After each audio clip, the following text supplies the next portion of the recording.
That's smooth man បាទជំរាបសួរសួស្តីបងប្អូនទាំងអស់គ្នាដែលបានមើលវីដេអូខ្ញុំទាំងអស់បើអ្នកអត់បានមើលក៏អត់អីដែរបាទឥឡូវយើងនឹងទៅមើលវីដេអូប្លែកៗទៀតហើយបាទតោះអញ្ចឹងបាទអូខេតោះឥឡូវយើងមកមើលវីដេអូដំបូងរបស់យើងហ្នឹងគឺថាវាមានអ្វីប្លែក wait តោះឥឡូវយើងទៅមើលទាំងអស់គ្នាបាទតើវាគឺជាអ្វី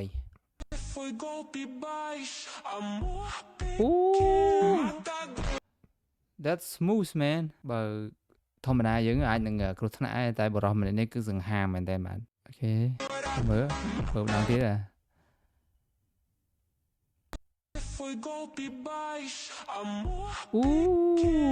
shit oh my god បាទឥឡូវយើងទៅមើលបន្តទៀតវីដេអូយើងបន្តទៀតសត្វនេះលឿនមែនតើបាទសត្វហ្នឹងគឺសត្វអីគេទៅសត្វ road runner 42គីឡូក្នុង1ម៉ោងបាទហើយជើងលឿនមែនតើបាទ horse បាទគឺ speed គឺ71គីឡូម៉ែត្រក្នុង1ម៉ោងបាទលឿនបាទមិនលឿនជាងមនុស្សបាទ greyhound អត់ស្គាល់ទេប៉ុន្តែដឹងឆ្កែបាទ72គីឡូម៉ែត្រក្នុង1ម៉ោងអូខេ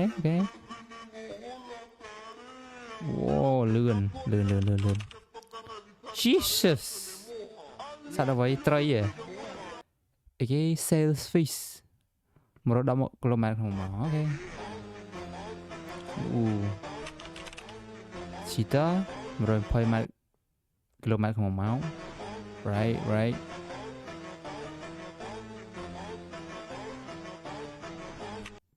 bye Falcon 390គីឡូម៉ែត្រក្នុង1ម៉ោងអូខេ that's fast but ប៉ុន្តែ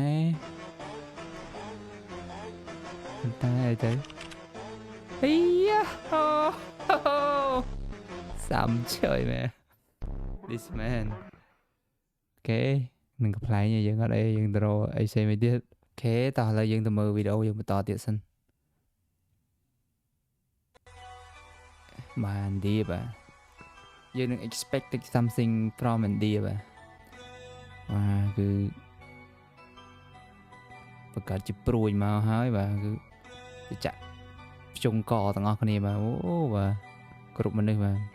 លុយកប់សេរីយ៉ាក្មេងតូចចេញមកតើមានអីកាត់ឡើងមកណាគេមកទូឯងមកអីមិនដឹងទូឯងចេញមកហើយកន្លែងហ្នឹងចាអាយយតាមចុយមែនអីចាមានហ្មងអូខេឥឡូវយើងទៅមើលវីដេអូមួយទៀតបាទយ៉ាចៅលួចអូណាន់នេះខ្ញុំសោះទៀតប៉លីយ៉ាប៉លីចេះដែរអត់មករួចខ្លួនសិនទៅអត់អីបាទឥឡូវយើងមើលប៉ុណ្ណឹងបានហើយបើសិនជាចូលចិត្តចុច like ហើយនិង subscribe វីដេអូសូមអរគុណ